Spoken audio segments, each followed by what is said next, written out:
Welcome to yet another episode of Value Addition. On today's show, we look at canned food.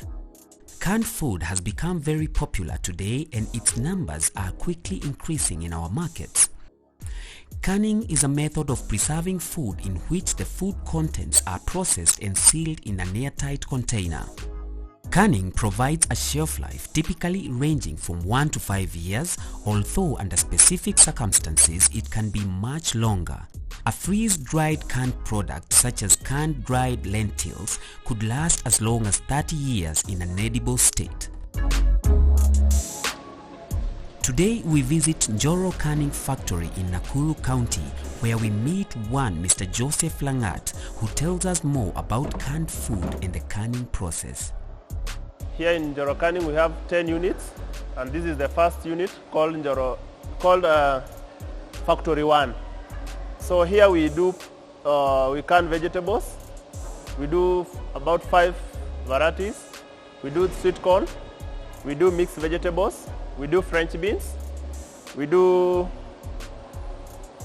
beans in tomato sauce. Like for today we are doing beans in tomato sauce, whereby we put in various sizes. For today we put the 3 kilo. So all our processes, we receive first the raw material, whereby the raw materials we get from local farmers whom we have contracted. After we get the raw material, we subject it to raw material analysis, the QC, whereby after that we stock the raw material awaiting subjection to process. According to the Food and Agricultural Organization of the United States, FAO, the agricultural sector accounts for 65% of the export earnings and provides livelihood for more than 80% of the Kenyan population. It contributes to improving nutrition through production of safe, diverse and nutrient-dense foods.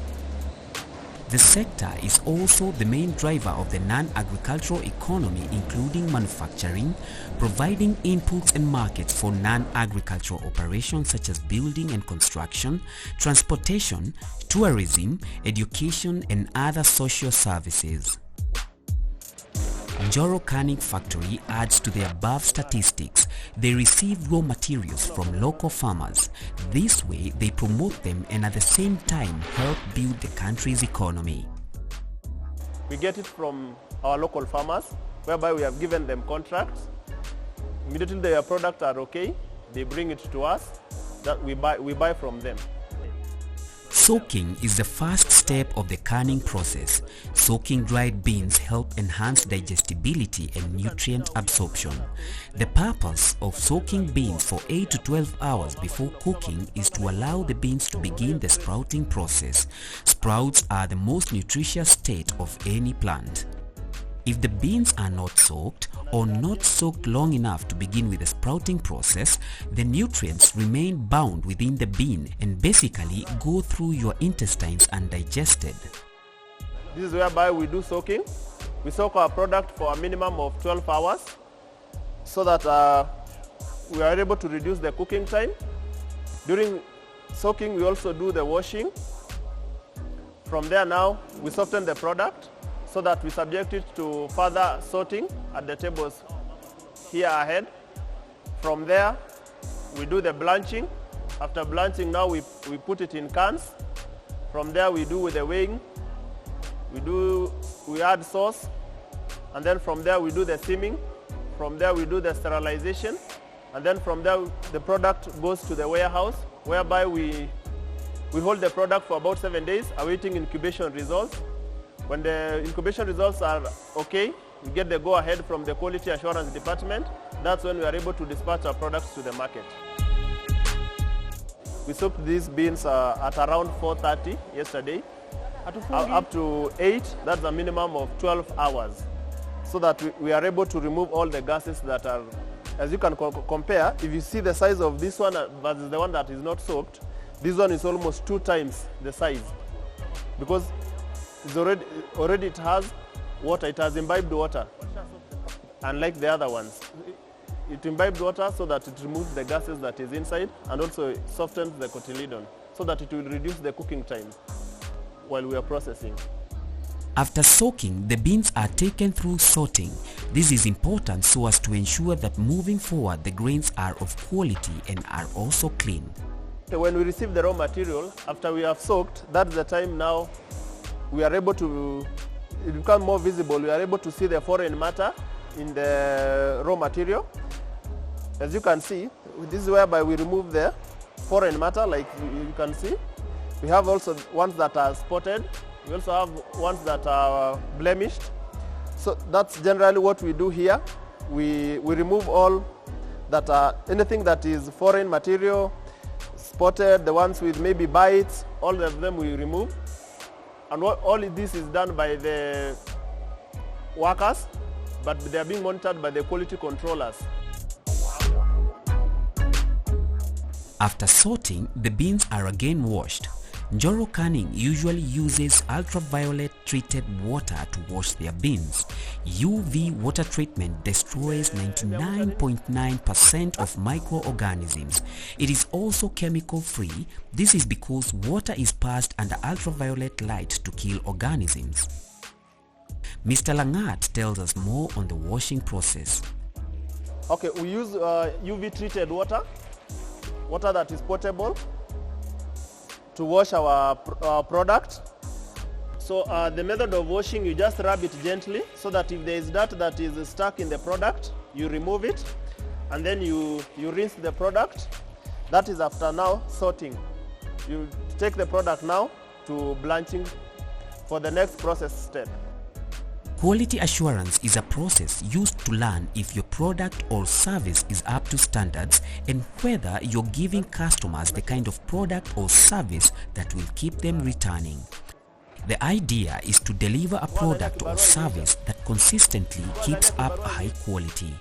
It's a proactive approach where defects are detected before a product or service goes public. This is vital to customer satisfaction. When customers are happy, your company is in a much better position to do well. At Joro canning, it is mandatory for the beans to be taken through quality assessment. Immediately we have done the sorting at the table there. We usually have quality controllers here. After the sorting, they put just a small amount there. They bring it to the quality controllers so that the quality controllers can oversee where we have achieved our target, whether the sorting is efficient.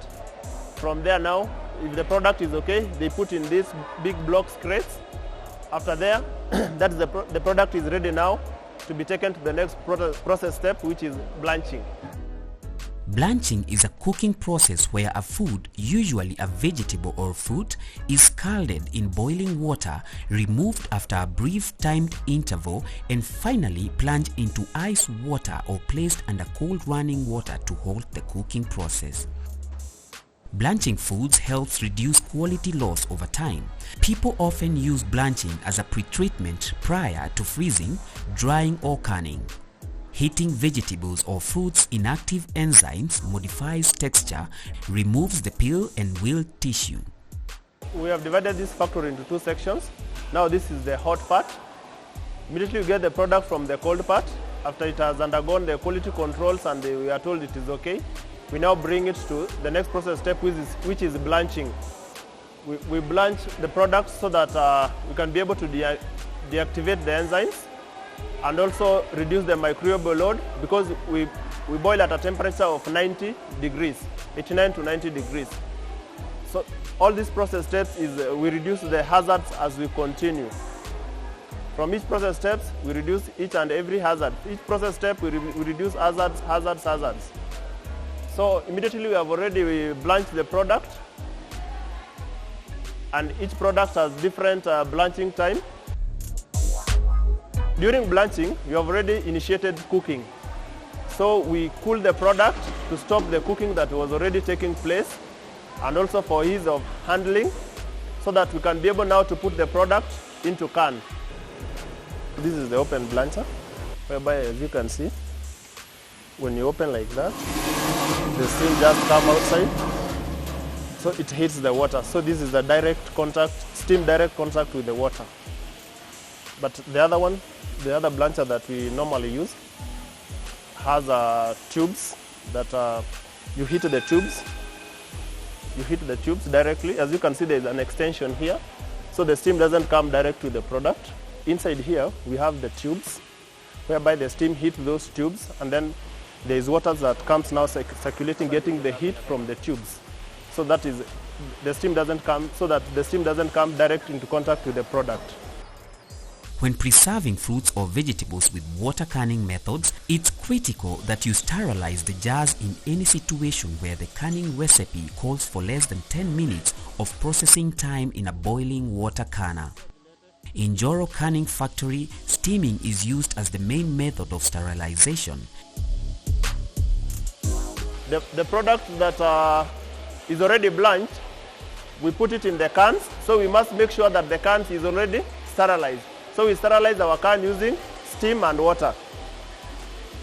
So all the products, all our cans, we have to pass through the steam sterilizer.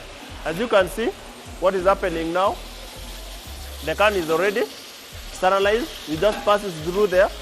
We have water and steam, which is inverted upside down. So the steam will just come and gush here and wash the can. So this can is already now ready to be put product inside.